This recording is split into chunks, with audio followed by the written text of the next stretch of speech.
Welcome to Channel 8 News. I'm Nick Wall. And I am Zolly Dean. We got a lot going on today's show, but first, let's get a weather report from our weatherwoman, Lindsay McNary. Lindsay? Good morning, Zoldy. Nick, how's it going? It's morning, so it's All fine. right, well, we're going to start going off of what it's like outside right now. It's 32 degrees right now, so it's really chilly. So I hope you brought your coat into when you came into the work. Also, grab a hot cup of hot chocolate and coffee today, whatever you've got plans. And coming up later, we'll get you a look at your forecast for the rest of the week. This is Channel 8 News, KKSU LP. For Manhattan and Riley County, from Kansas State University, this is Channel 8 News. And welcome back to Channel 8 News. I'm Nick Wall. And I am Zolly DeJong. Coming up on today's show, we welcome in a photojournalist from Mexico City working for La Jornada, as well as the president of the Black Student Union, to tell us about a recent protest. But first, the news. Two 17-year-old boys from Riley County were involved in a car crash on Sunday morning. The driver, Wyatt Howe, lost control of his vehicle heading westbound on Anderson Avenue. The vehicle went into the north ditch and struck a tree. Passenger Brett Kilgorn died from injuries at the scene of the crash. The Kansas Highway Patrol reported that they weren't wearing seatbelts. The crash is still under investigation. U.S. officials, colleagues, and family members are urging justice for Washington Post correspondent Jason Rezaian. Rezaian holds dual citizenship in America and Iran and has been charged with unspecified crimes in Iran. The Iranian government has not explained his detention, and U.S. Secretary of State John Kerry and Rezaian's family are urging his release. And demonstrations and protests surrounding the Ferguson decision are in full swing and starting to become more violent. And Katia Like is a field bureau reporter for Kansas First News in Topeka, covering the Manhattan area. There's been many protests around the country due to the Ferguson decision. News reporters have been facing tough times during this while trying to do their jobs without any harm. Like was in Manhattan to report on how Kansas State's Black Student Union protested the ruling in the heart of K-State's campus.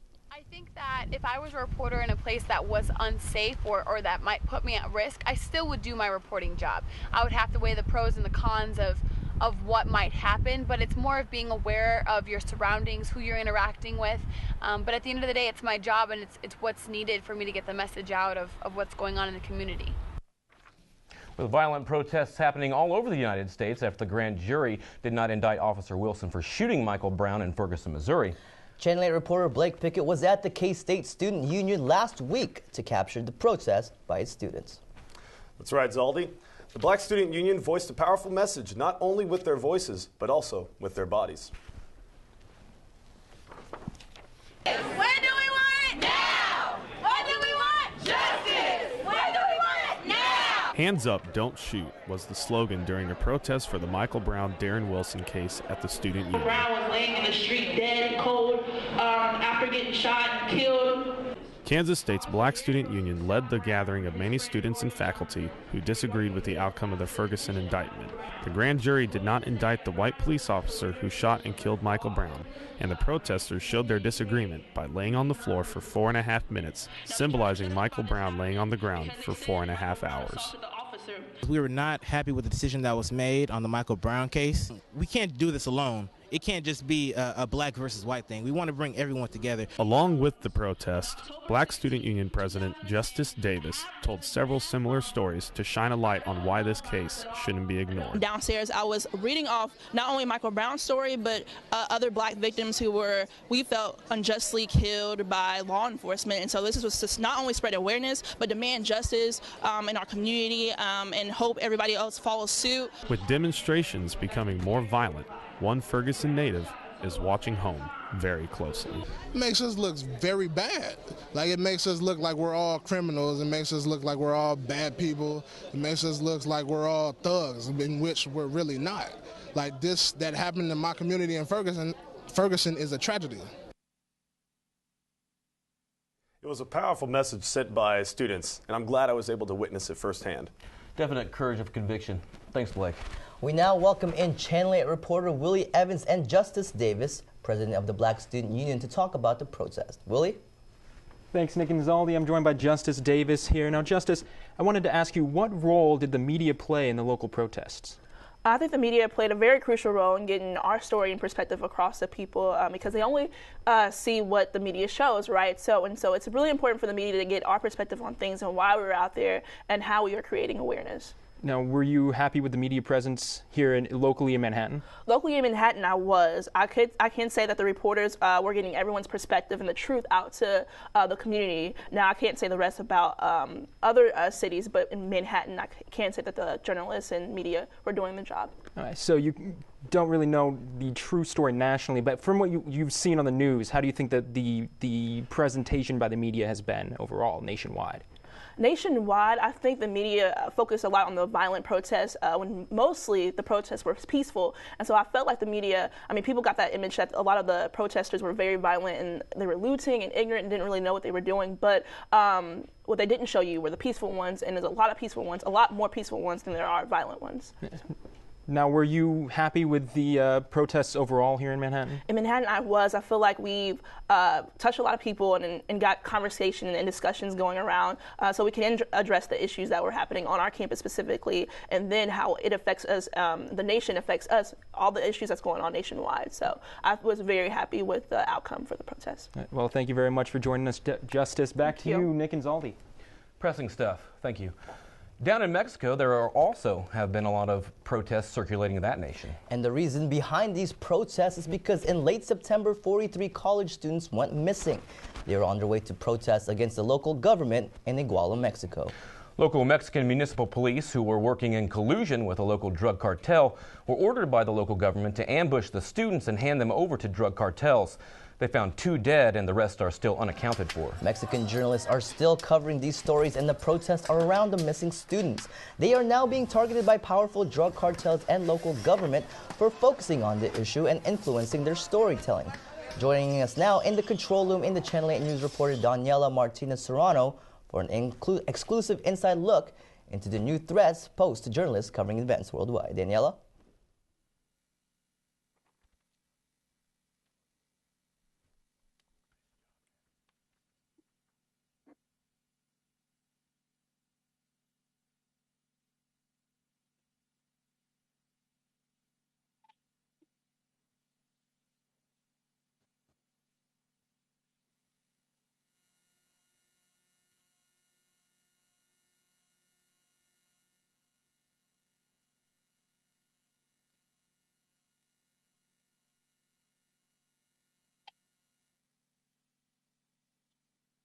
Bien, bien, muy bien. Buenos días. La primera pregunta es, ¿qué tipo de riesgos enfrenta un periodista mexicano en cubrir este tipo de eventos? What type of risk does a Mexican journalist face in covering these type of events? Bueno, los riesgos desgraciadamente en nuestro país son muy altos. La cuestión que se vive, la llamada guerra con el narcotráfico, pues ha tenido bajas importantes en periodistas. Somos el segundo país con más periodistas muertos, únicamente después de Irak, 76 periodistas muertos. According to Jesus, there have been over 76 journalists dead behind Iraq who have been killed, and unfortunately the risks are very high because the drug cartels keep targeting them. Mi segunda pregunta es esta: ¿qué motivación encuentra un periodista para seguir teniendo una carrera en el mundo de periodismo sabiendo estos riesgos?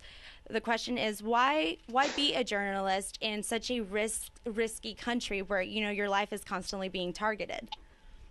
Bueno, yo considero que sobre todo el compromiso social, ¿no? Que podamos documentar y que podamos denunciar todo lo que pasa en nuestro país, ¿no? Principalmente creo que eso es, y mucha pasión.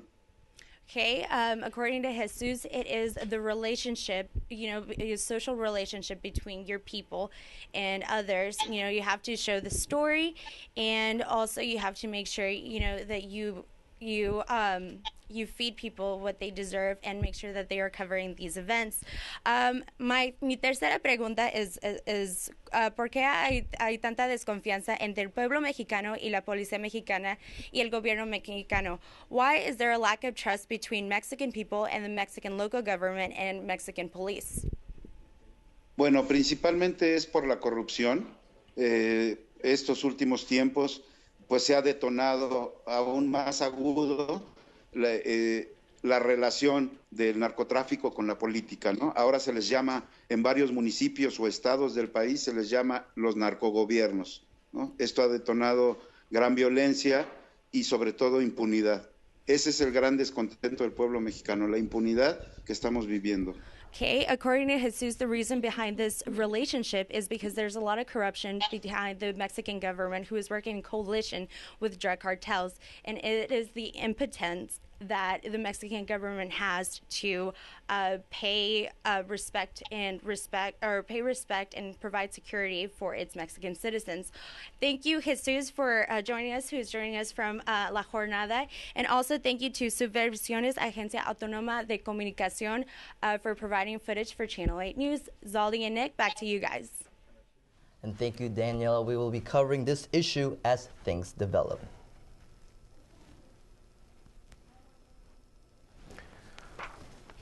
We're going to take a quick break, but when we come back, we're going to see what's lighting up Manhattan. We will also tell you about those bells you're hearing all over town. Stay with us. And welcome back to Channel 8 News. I'm Nick Wall. And I am Zolly DeUngan. Police made an arrest on Sunday after Jeffrey Giacoletto Jr. attempted to rob Fred Landis of his dog. Landis was walking his dog in the 1300 block of Points Avenue when Giacoletto approached him. He was arrested for attempted robbery, battery, and battery of a law enforcement officer. He was given a bond of $10,000. And Timothy Ayers Jr. was arrested on December 5th in the 2100 block of Knox Circle. He was arrested on a warrant for a rape incident that happened in August. He has a bond of $50,000. It is the season of giving, and while people are out shopping, they can also give to those in need. Every year, the Salvation Army collects money outside of stores. Reporter Megan Miller is here with more on how the charity is going this year. Megan? Thanks, Nick. The Salvation Army is out every year to ring in the holiday season. But this year, it may be a little quieter than years before. We took a closer look at how they're looking for more bell ringers this year. The Salvation Army can be heard and seen all over town during the holidays. But this year, some of their red kettles are left unattended. We definitely need a lot more bell ringers. We need a lot more volunteers, and we are still looking for paid people. The bell ringers are part of the Red Kettle campaign that goes until December 24th. We're kind of at like the crunch period. They are hoping to raise $70,000 for the Riley County area this year. So far, they have met about 20% of their goal. The money stays in Manhattan and funds year-round programs to feed, clothe, and counsel those in need. They also have a thrift store that is a source of revenue for the Salvation Army and a service to the community. We're a part of a community. The Salvation Army has been around since 1865 all over the world, but we're always looking for new people, and it's something that's really important to us. Having volunteers it gets the whole community involved. Bonnie Miller understands the importance of being a volunteer and the value of every dime that goes into one of these red kettles. Salvation Army has done a lot for my family, and I just like to give back to the community. She was able to turn to the Salvation Army for help, and now others can turn to her. Now that I know more about the bell ringing, I try to donate every time I walk by. It really is a great cause, and they help out a lot of people. They are still looking for volunteers, so if you want to get involved, you can go to salvationarmy.org. Thanks, Megan. I always know it's tough for me to say no whenever I hear those bells ringing. And Christmas is in the air, and the folks of Manhattan gathered last Friday for one of the Little Apple's unique yearly traditions. That's right. As the sun went down, folks were dazzled, for the alliance between the city of Manhattan and Kansas State University both brought the holidays in full force with a spectacular display. 2, 3. The crowds cheered on Mayor Wynn and K-State's President Schultz as they brightened up Triangle Park this past Friday with the lighting of the Christmas tree. But the celebration didn't start there. It began downtown with the mayor's 2014 Christmas Spirited Holidays Parade. There were brightly lit bikes, children dressed as presents with their reindeer parents, a nativity scene, a flame twirler, the crowds enjoying the parade as it made its way along points to Aggieville, saving the best for last. After leaving his sleigh, he and the crowd made their way to the stage and were treated to a few holiday favorites from carolers both big and small. Rocking around the Christmas tree at the Christmas party hop. It was a perfect evening completed with cookies and hot chocolate that warmed everyone's Christmas spirit. It's my pleasure to invite the 13th president of Kansas State University, Dr. Kurt Schultz, to say a few words. And I'd like to wish everybody today a Merry Christmas, a Happy New Year, a victory over Baylor, and safe holiday travels for all. Go Cats. Thank you. Well, that sure did look like a lot of fun, Lindsay. What did you ask Santa Claus for Christmas this year? I asked him for A's in all my classes, a GoPro, better tripods for Channel 8 News, and a Wildcat victory in the Alamo Bowl. Well, thank you so much, Lacey. When we come back, we will take a look at the 5-day forecast. Stay tuned. Welcome back to Channel 8 News. And Lindsay McNair joins us now for a look at the weather. Thanks, guys. All right, guys. So first, we're going to take a look at the national temperature maps. As you can see over in the western side of the country, we've got some high pressure systems going on right now with some cold fronts moving in. So that kind of makes for a little bit of some scattered showers up in the northwest, up in the Washington area. California is still pretty warm for this time of the year, but as always, Florida is where the sun's at. Down in Florida, they're experiencing about 73 degrees, and the Midwest is partly cloudy, sticking around where it's nice and chilly. Like we said, grab your hot chocolate, your winter coats. Don't grab that parka quite yet or your ski shoes because there's no snow on the way for right now.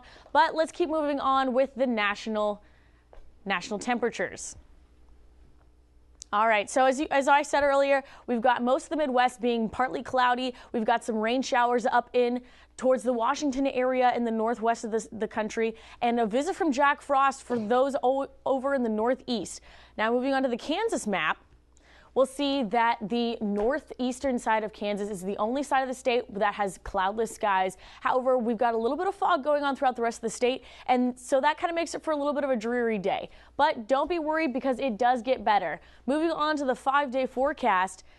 Today we're going to see a high of 43 degrees and it's going to get to a low of 35 degrees. But that's not freezing, and I promise it gets better, guys, and this is why. The rest of the week we go up into the mid and the high 50s. However, the catch with that is we're going to see a little bit of moisture. From Thursday to Saturday, we're going to see anything from scattered showers to some drizzle. Saturday is when the rain is going to start, and hopefully not for long. But the moisture is always good as long as it doesn't freeze, because that'll make roads a little hazardous. So be safe. Make sure you pack up your cars with a lot of good supplies to have, as we talked about previously on Channel 8 News. And guys, I'm going to give it back to you. Nick, Zaldi? With lots going on again this past weekend in the K-State Kingdom, Channel 8 reporter Joel Garber is here to tell us about the various sporting events that were going on. Joel? Thanks, Aldi. In the past few days, we've seen men's basketball play twice, the women's basketball team play once, and the football team play for a share of the Big 12 title. We'll head out to Waco, Texas, and the newly built McLean Stadium, where plenty of Kansas State fans made the trip south for the Top 10 showdown. Kansas State kicked off, and from there, the Bears would mount a very fast 8-play, 81-yard drive in a mere minute and 35 seconds, including a big run by wideout Antoine Goodley and a touchdown run by Bryce Petty. The Wildcats' next possession would stall out and end in a punt as Baylor would score another touchdown in the first quarter, making the score 14-0. Wildcats finally struck pay dirt a few minutes into the second quarter, and then a long pass from Jake Waters to Zach Trujillo would make the score 14-24 heading into half. In the third quarter, Kansas State freshman Matthew McCrane hit a pair of field goals, while Baylor put up 2 touchdowns. The Wildcats would not be able to pull this one out as Baylor pulled ahead 38-20, and despite a record-breaking touchdown reception by senior Tyler Lockett, the Wildcats fell short to the Bears as they took the game and a share of the Big 12 title. Well, definitely a lot of excitement over the weekend down in Waco, Joel, and of course you were there for all of the festivities before the game as well, weren't you? That's right. With the excitement in Waco, I decided to head down south and get the full experience of game day along with the top 10 matchup of Kansas State and Baylor. We first headed out of Manhattan around 11 o'clock on Friday morning, and after about a 9-10 hour drive south with pit stops through Norman, Oklahoma and Fort Worth, Texas for gas and to pick up some other K-Staters, we had finally arrived in Waco. We figured out that the university had opened up the grounds at the newly remodeled McLean Stadium for students to camp and wait in line overnight, where few of us got any sleep. We arrived at the stadium at 11 p.m. and staked our ground just outside the set of College Game Day with a group of about 20 Kansas State fans when it was all said and done. Lee Corso, one of the ESPN College Game Day hosts, is famous for selecting the team he expects to win by putting on the mascot's head, and much to the dismay of the Baylor fans, he actually chose Kansas State. The game day experience left Kansas State fans more excited for the game, and it was definitely an experience I'll never forget. Joel, that sounds like fun. College Game Day is known for the science. So,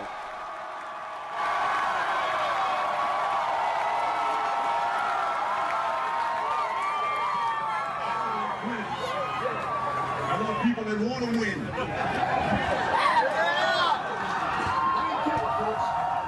You want winners, right? The winners are wearing purple.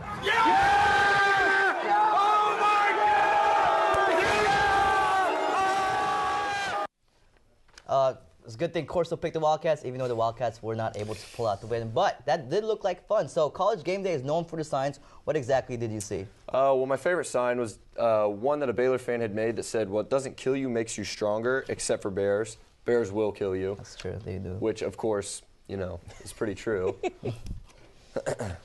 And aside from that, my favorite sign was one that I made. And I didn't get on TV for it, but I was still pretty proud of it. Got a couple compliments, so was pretty excited with that. Well, I tell you what, Joel, your signs never disappoint. Thank you so much. Yeah, a little Dwight Schrute there. We're going to take one final break, but when we come back, we have a story about someone who received a gift that you can't wrap up and put under a tree. Please stay with us. Welcome back to Channel 8 News. I'm Nick Wall. And I am Zolly DeUnion. We just have enough time. Well, we're just about to wrap it up. So, Nick, you know, finals week's coming up as well as the Christmas break. What plans do you have? Well, for finals week, I don't have a lot of plans because I only have one final, and it's just a regular exam, so I like that.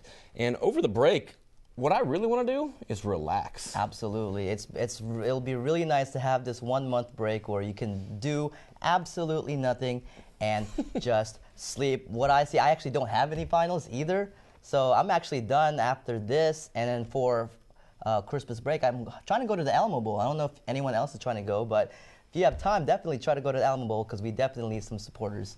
It's always a great trip down to San Antonio. You got the River Walk, obviously. Last time the Kansas State Wildcats went down to San Antonio for that Alamo Bowl, not exactly a day that many K-Staters want to remember. Absolutely, but hopefully it'll be a different story. Thank you guys again so much for watching us this semester of Channel 8 News. Enjoy the holidays, and we'll be back in January.